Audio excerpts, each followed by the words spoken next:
Okay, we're going to go through how to change out a spindle bearing nut assembly on either a 5-inch or a 6-inch air or electric random orbital sander. The process and steps to do the 3x4 electric and air are identical, with just some slight changes, as the 3x4 has the backup pad mounted to the plate, the blue plate, and the blue plate is mounted to pad supports. But we're just going to focus right now on the 5-inch. This happens to be a 5-inch. This is an older tool. It's been used, and the spindle bearing in here is okay. It's not frozen, but I'm just doing this for demonstration purposes. When you open up your tool, it could look like this on the underside. It can have a lot of buildup of wood dust that just accumulates down and around these areas. And if you'll see here, this spindle nut is spinning. There's little resistance. I like to see a little more resistance and grease.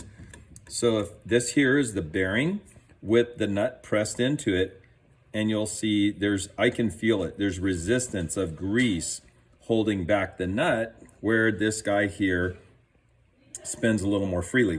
I'm going to turn on my downdraft table, so you're going to see a lot of dust fly here, and we want to get this cleaned up so that I can get access to this snap ring. So this snap ring, or it's not a snap ring, it's a lock ring that holds the spindle nut assembly down in place in the pocket of the counterbalance, which you'll see that.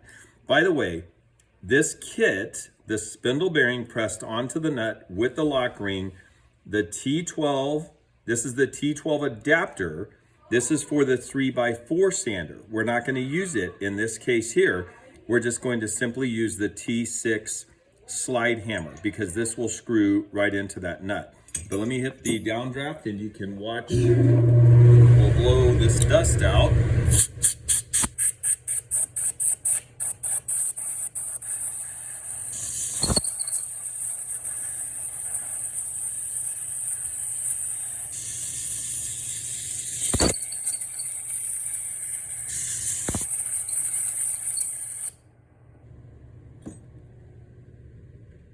It's kind of a good practice if you're in a high production environment. It's good business practice to take your backup pad off and to blow this whole area out. A lot of people don't do that, but it is good practice. So what I'm going to focus on now is I have this ring, this lock ring in here, and it's got this little hook on it. If you can see this hooked area, and that hooked area right there is to allow you to get a dental pick or a very small flathead screwdriver down in there to catch the hook, like I'm going to attempt to do here. And the thing about this is, when you do this, you want to just be kind of calm, and you got a fish thing that you may need to turn the nut a little bit, and you want to get that thing to lift up and release. You should see this, and you kind of need to drag it. This one's a little tougher. You need to drag it around.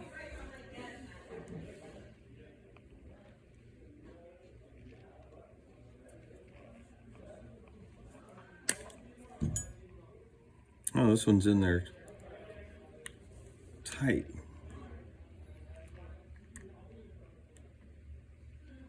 So I'm poking there. I got the end of the dental pick in between that lock nut.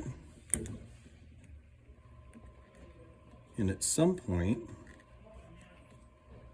you got to keep turning the spindle nut to give you clearance. And she is coming loose. There it is. So that is the little hook I was talking about here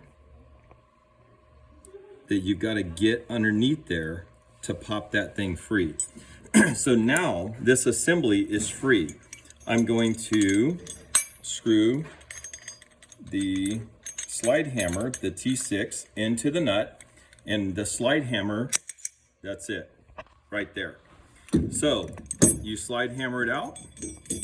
You're going to remove this, and if possible, mail this assembly back to us. Just like it is, throw it in a package and mail it back to us. This is a brand new assembly. I'm not going to put this into a dirty cavity, but it's here to show you what it looks like. It's identical coming out. So why does a spindle bearing wear out? When you're sanding, there's an intense amount of heat that is generated right in the middle of the backup pad and your abrasive sanding disc. That heat has nowhere to go, and it follows through this foam pad right up through this threaded bolt. That threaded bolt is, of course, screwed into the spindle nut, just like this. But you never see this like this because the spindle assembly is in the counterbalance. This is called the counterbalance. So you never see this. So what happens is the heat is trying to find an exit path to move away while you're sanding. And what happens is the grease inside, you'll see the grease here come off my fingernail. This outer race and inner race of this bearing is loaded with grease. And what happens over time is the grease breaks down, kind of like in the a wheel hub on a car, the front end of a car. Eventually, with wear and tear over time, that grease it'll liquefy, and it will lose its original ability to keep the same viscosity.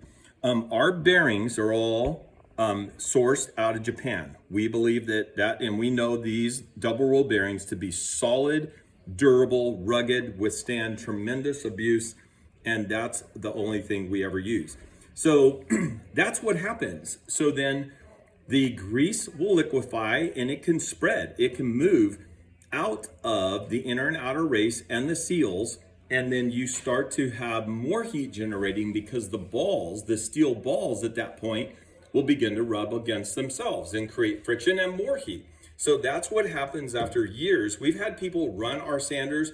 This sander, I can tell you right now, was made in 2015.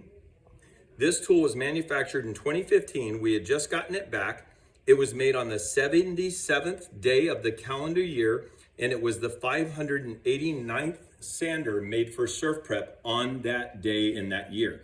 So 2015, what are we now, Wendy? 2023? Mm-hmm. What's that? 8 years? 8 years old. So it would be time at that point to change out your spindle bearing, okay? I'm gonna show you re-entering. So what we're gonna do is you're gonna take your brand new one that you get from us, just like this. You're gonna slide it in that cavity, push it down, and I'm gonna take the original lock ring that came with it. I'm gonna put it back on against that Bellevue washer, and then I'm going to use the same dental pick, and I'm gonna push there, and I'm gonna push on this side, and I'm gonna walk this thing, my fingers are greasy. I'm gonna walk this thing right back down into that cavity. And you wanna make sure it's much more fun putting it back on. Make sure you press down with your dental pick and make sure that thing's in place. You've just done your repair. That's how simple it is. If you're still having trouble with it, you of course can get a hold of us, our team on chat. I was gonna say Snapchat, but you can get a hold of our team and we can help you with this. If Wendy can do this, you can do this.